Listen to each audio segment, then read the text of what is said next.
नमस्कार, मैं हर्षित तिवारी। अभय न्यूज के 1 जुलाई गुरुवार दोपहर के बुलेटिन में आप सभी का स्वागत है। आइए देखते हैं अभी तक की ताजा खबरें। इस बुलेटिन के प्रायोजक हैं आर के निवास बाय आर के डेवलपर्स।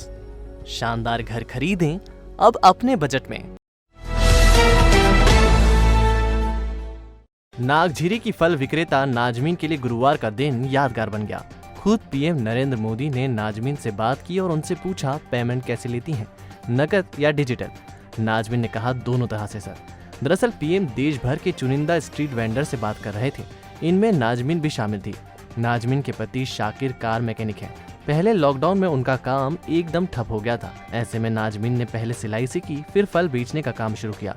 शहरी आजीविका मिशन में रजिस्ट्रेशन कराकर उन्होंने 10,000 का लोन लेकर काम शुरू किया।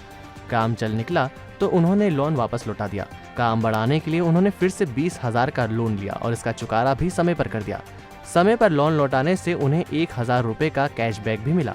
नागझीरी के इंदिरा नगर में रहने वाली नाजमीन के 3 बच्चे हैं। सबसे बड़ा पुत्र 17 साल का फराज, फिर 15 साल की पुत्री अलीजा और सबसे छोटा 12 साल का बेटा मुस्तफा। यह सभी पढ़ाई कर रहे हैं।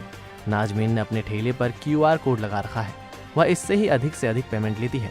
नाजमीन ने बताया कि पीएम नरेंद्र मोदी से बात करके उन्हें बहुत खुशी हुई। लॉकडाउन के दौरान पीएम स्ट्रीट वेंडर योजना ने हमारी काफी मदद की।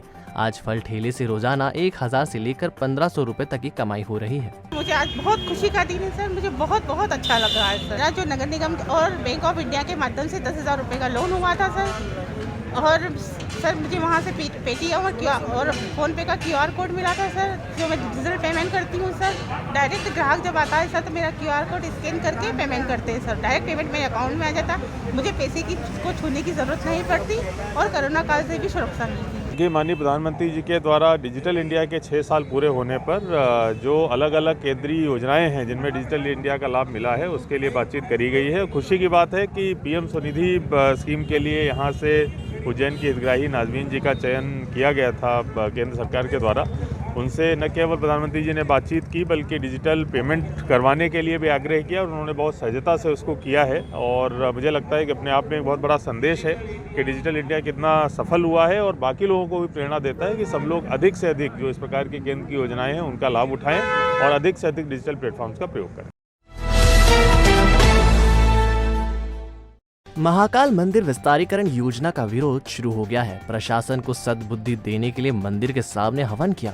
श्री महाकालेश्वर क्षेत्र रहवासी एवं व्यापारी संगठन के आह्वान पर हुए हवन में साफ किया गया कि विकास के नाम पर विध्वंस स्वीकार नहीं किया जाएगा। दरअसल विस्तारीकरण योजना के तहत स्मार्ट सिटी प्रशासन मंदिर के अगले भाग में 70 मीटर के दायरे में आ रहे 11 मकानों को अधिग्रहित कर रहा है। इन मकानों में 29 दुकानें हैं और ऊपरी मंजिलों पर परिवार रहते हैं। इन सब के सामने रोजगार और आवास का संकट खड़ा हो गया है। इसका विरोध करने के लिए ही मंदिर के ठीक सामने रहवासियों और व्यापारियों ने हवन का आयोजन किया और प्रशासन को सद्बुद्धि देने की प्रार्थना की गई। क्षेत्रीय व्यवसायी अनिल गंगवाल ने बताया कि प्रशासन करोड़ों अरबों रुपए की अव्यवहारिक योजना को मूर्त रूप देने की कोशिश कर रहा है। जमीन के अधिग्रहण में पक्षपात किया जा रहा है। कुछ लोगों को छोड़ा जा रहा है तो बाकी के मकान तोड़े जा रहे हैं। गंगवाल का कहना है कि जब पूरा विकास पश्चिम दिशा में हो रहा है तो पूर्व दिशा को क्यों छेड़ा जा रहा है। 70 मीटर के दायरे में आने वाले मकान और दुकानों के लोग कहां जाएंगे। पूरी योजना से कम 5,000 लोग प्रभावित होंगे। इसका विरोध करने के लिए ही हवन किया जा रहा है। लगभग 350 के लगभग मकान आ रहा है और 150 रेसिडेंशियल होटलें हैं, करीब 200-250 दुकानें हैं और जिनपे कम से कम नहीं करके 5 से 7 हज़ार लोग प्रभावित हैं।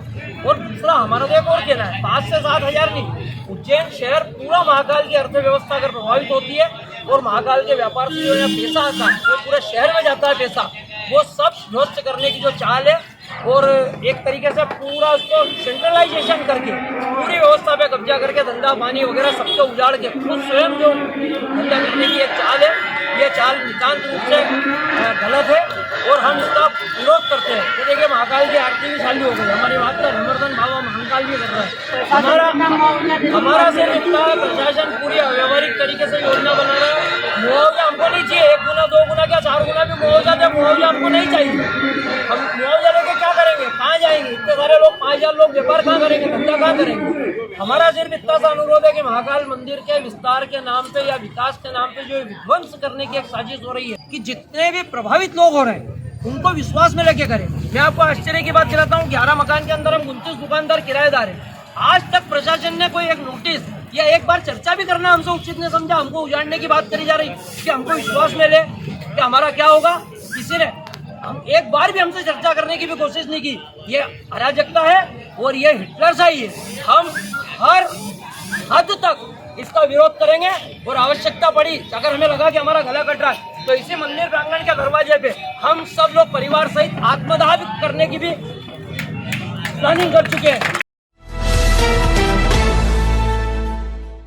राज्य के वित्त मंत्री जगदीश देवड़ा उज्जैन के प्रभारी मंत्री होंगे। यह दूसरा अवसर होगा जब देवड़ा प्रभारी मंत्री की जिम्मेदारी संभालेंगे।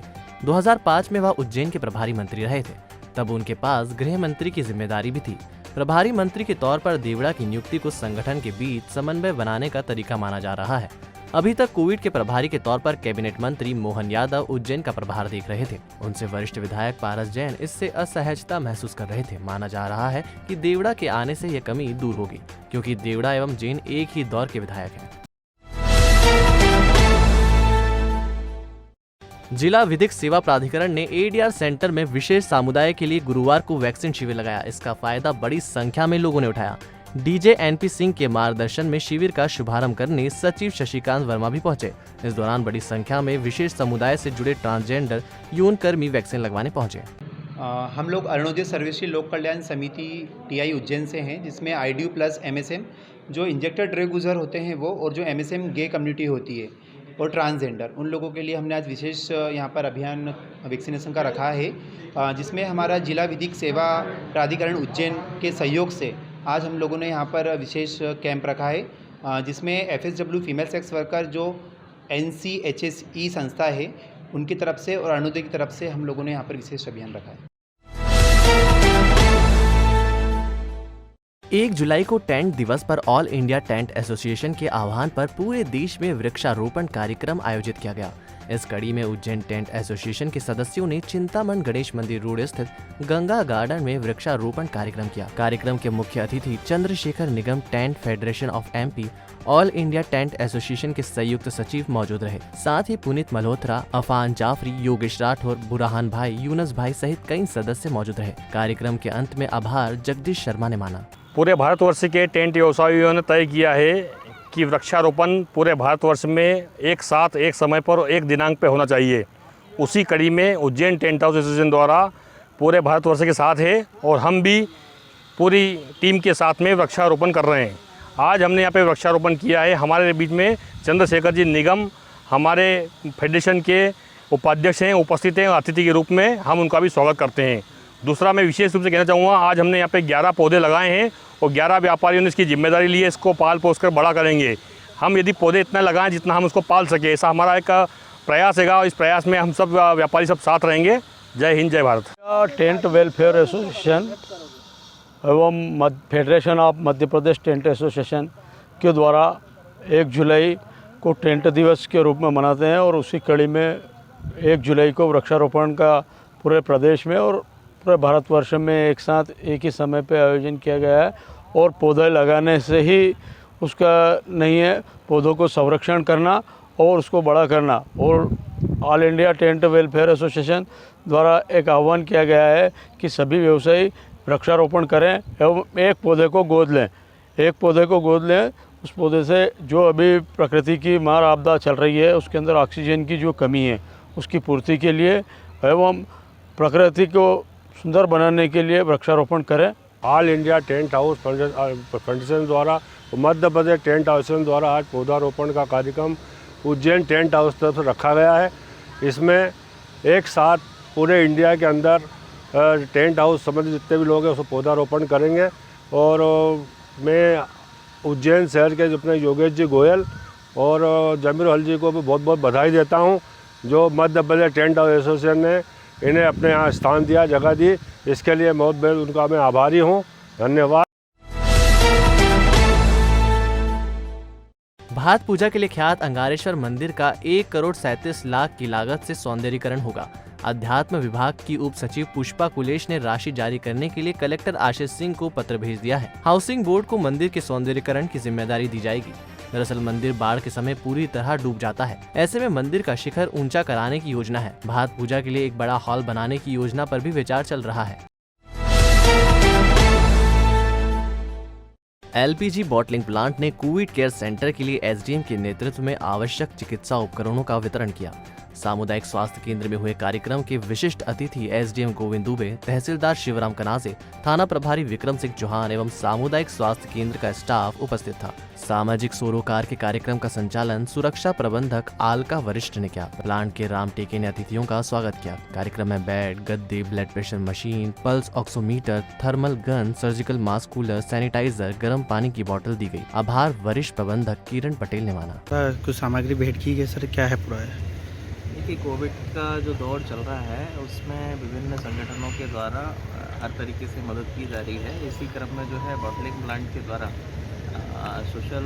कॉर्पोरेट सोशल रिस्पॉन्सिबिलिटी के तहत जो है कुछ सामग्री हमें उपलब्ध कराई गई है। इसमें मेडिकल के बेड से लेके कोविड केयर सेंटर के लिए जो आवश्यक चीज़ें हैं वो दी गई हैं और थर्मल गन, आपका पल्स ऑक्सीमीटर, इस प्रकार की चीज़ें उनके द्वारा उपलब्ध कराई गई हैं, जो ऐसी उम्मीद करते हैं कि आगे कुछ ऐसी स्थिति बनती है तो उन परिस्थितियों में इस पूरे सामग्री का जो है लोकहित में उपयोग किया जा सकेगा। शासकीय बालक हायर सेकेंडरी स्कूल उन्हेल के प्राचार्य कैलाश चंद सुनेरी 42 साल की सेवा के बाद बुधवार को सेवानिवृत्त हो गए। स्कूल स्टाफ ने कार्यक्रम कर उन्हें विदाई दी।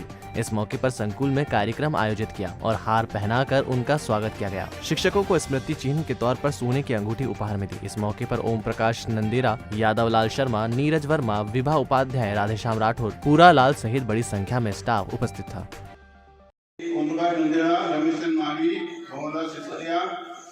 मोहन सिंह नांदेजा, ब्रजकिशोर पाठक साहब, तोलाराम गुजराती, गोपाल सिंह चौहान, नीरज वर्मा, आनंद मीणा, विनोद बगाना, सुनील सिंह, यादव शर्मा ये उपस्थित रहे आए और शकील मोहम्मद कुरैशी ये। कोविड वैक्सीन को लेकर लोग भले ही उत्साहित हों, लेकिन स्वास्थ्य विभाग पर्याप्त मात्रा में वैक्सीन उपलब्ध नहीं करा पा रहा है। इस वजह से लोग परेशान हो रहे हैं। सबसे ज्यादा दिक्कत ग्रामीण क्षेत्र से आने वालों को हो रही है। वह वैक्सीनेशन के लिए शहर पहुंच रहे हैं और सेंटरों से उन्हें वैक्सीन नहीं होने का हवाला देकर लौटाया जा रहा है। इसी तरह सिविल अस्पताल में वैक्सीनेशन के लिए आए लोगों के बैठने और पानी की व्यवस्था तक नहीं है। इससे भी लोगों में नाराजगी पनप रही है। बुधवार को हाट का दिन था और बड़ी संख्या में लोग वैक्सीन के लिए पहुंचे थे, लेकिन सेंटरों पर वैक्सीन ही नहीं थी। Block medical officer Rakesh Jatav ने बताया कि गुरुवार को 8000 लोगों को वैक्सीन लगाई जाएगी। मना कर दिया तुमने कल आना, तो कल आए पर कल आना। अच्छा। ये इंतजार कर रहे हैं जी। हाँ, और कुछ हो जाए नहीं मिली, वैक्सीन खत्म हो जाए। 8 दिन से चक्कर लगा रहे, वैक्सीन नहीं मिल रही। मेरा पहला डोज है, लेकिन प्रशासन का कोई भी आदमी सही छठ जवाब देने को तैयार नहीं है। पहला डोज लग रहा है, दूसरा डोज लग रहा है। 3 बजे तक खड़ा रहूंगा और बाद में पता पड़ेगा साहब के पहला डोज नहीं लग रहा। 5 रोज हो गए, आज आना कल आना, आज नहीं है, ये कोई शीट नहीं, ऐसा नहीं वैसा नहीं, चल गया। 7 बजे के लिए आए हुए वैक्सीन लगाने के लिए। तो वैक्सीन नहीं लगी आपको अभी तक? कोई व्यवस्था नहीं है अभी स्वास्थ्य विभाग की तरफ से? कोई व्यवस्था नहीं है। वैक्सीनेशन सत्र आयोजित किए जा रहे हैं, उसमें 18+ और 44+ में दोनों ही लोगों को टीके दिए जा रहे हैं। 44+ में पहला और दूसरा दोनों टीके दिए जा रहे हैं, क्योंकि आज हमारे पास विकासखंड में जो सत्र बनाए गए हैं सभी जगह टीके समय से उपलब्ध हो गए और सभी जगह बहुत अधिक संख्या में हमारे जो लाभार्थी हैं टीके के लिए उपस्थित भी हुए हैं। हम बस सभी से यही अपेक्षा करते हैं सभी लोग थोड़ा सा धैर्य रखें, किसी प्रकार से जो शासन की गाइडलाइन है उसको ना तोड़ते हुए टीके लगवाएं और सुरक्षित अपने आप को महसूस करें। आज हमारे पास अपने तराना विकासखंड में 8000 के आसपास टीके का लक्ष्य है जो हमें पूर्ण करना है। हाट पिपल्या पुलिस ने 6 साल से फरार 10,000 रुपए के इनामी बदमाश संतोष उर्फ सुरेंद्र पिता मोद सिंह निवासी लिम्बोदा को देसी कट्टे एवं जिंदा कारतूस के साथ गिरफ्तार किया है। आरोपी की निशानदेही पर पुलिस ने 5 बाइक भी बरामद की है। थाना प्रभारी पंकज द्विवेदी ने बताया कि मुखबिर की सूचना पर संतोष को देवगढ़ से हिरासत में लिया गया। उसके साथ बबलू की तलाश की जा रही है। पुलिस संतोष से पूछताछ कर रही है। मार्च के महीने में पुलिस अधीक्षक देवास ने इसकी गिरफ्तारी पर 10,000 रुपये का इनाम भी घोषित किया था, तो हमने इसको पकड़ने के लिए मुखबिर तंत्र का सहारा लिया और फाइनली कल हमने इसको देवगढ़ गांव से इसको गिरफ्तार किया। और जब इसको पकड़ा तो इसके पास एक 12 बोर का देसी कट्टा लोडेड मिला और ये जिस मोटरसाइकिल से था वो मोटरसाइकिल, इसके अलावा अन्य मोटरसाइकिल जो चोरी की थी, उससे कुल मिला के 5 मोटरसाइकिल बरामद की। एपेक्स अस्पताल से विकास नगर चौराहे के बीच बनाए जा रहे अनचाहे फ्लाईओवर के विरोध एवं निर्माण कार्य रुकवाने के लिए कांग्रेस के प्रदेश महामंत्री प्रदीप चौधरी ने 3 दिवसीय हस्ताक्षर अभियान चलाया है। चौधरी ने बताया कि अभियान में बड़ी संख्या में लोग बढ़ चढ़कर हिस्सा ले रहे हैं। चौधरी ने जनप्रतिनिधियों से सवाल किया, व्यापार की दृष्टि से केला देवी विकास नगर जैसे विकासशील क्षेत्र में ऐसा कौन सा ट्रैफिक उमड़ रहा है या उमड़ने की संभावना नजर आ रही है कि यहाँ रात दिन काम करके ब्रिज बनाया जा रहा है। क्षेत्रवासियों ने कई बार ब्रिज निर्माण को लेकर विरोध दर्ज कराया, लेकिन उनकी एक नहीं सुनी गई। जहां ब्रिज की आवश्यकता नहीं है वहां जबरन ब्रिज बनाया जा रहा है। ये इस क्षेत्र के विकास को अवरुद्ध करने वाला एक तरफा फैसला है। सबसे पहले तो मैं बताना चाहूँगी मेरे बारे में। मेरा नाम दिव्या है, दिव्या मुंगरे मेरा नाम है। कॉलोनी बाग की निवासी हूँ मैं, देवास निवासी हूँ। यहाँ पे जो एबी रोड पे ब्रिज बन रहा है, ये अननेसेसरी देवास की जनता को परेशान किया जा रहा है। काफ़ी परेशानी हो रही है, 2 व्हीलर 4 व्हीलर जो भी हो, बहुत साइड से निकलना पड़ रहा है। और बारिश का भी समय है, तो जहाँ पे ये ब्रिज बनना चाहिए एक्चुअल में, वहाँ पे नहीं बनाया जा रहा है। और अननेसेसरी से किसी चुनाव की पहल से परेशान किया जा रहा है नागरिक को। ये नहीं बनना चाहिए। जो लोगों का विरोध है, वास्तविक जो लोगों का विरोध है, हम उनसे विरोध के लिए हम लोग यहाँ बैठे हैं। आज जो अनचाहा ब्रिज बन रहा है, उसमें जो लोग चाहते हैं कि ब्रिज ना बने, हम उनके हस्ताक्षर लेके और ये हस्ताक्षर की कापियाँ जनप्रतिनिधियों तक, मुख्यमंत्री तक और साथ ही साथ कोर्ट तक भेजने के लिए जनप्रतिनिधियों को, जिला प्रशासन को, साथ ही साथ मुख्यमंत्री को ये प्रतियाँ हम भेजेंगे कि ये इतने लोग विरोध में हैं, हजारों लोग आप ये ब्रिज बना रहे हो, अनचाहा ब्रिज देवास की खूबसूरती खत्म कर रहे हो। इसके बावजूद इसके बाद में अगर ये नहीं सुन पाएंगे तो सर्वोच्च एक ही रास्ता अदालत के पास जाने का, अदालत कोर्ट जाएंगे। ठीक, आपका नाम बता। प्रदीप चौधरी।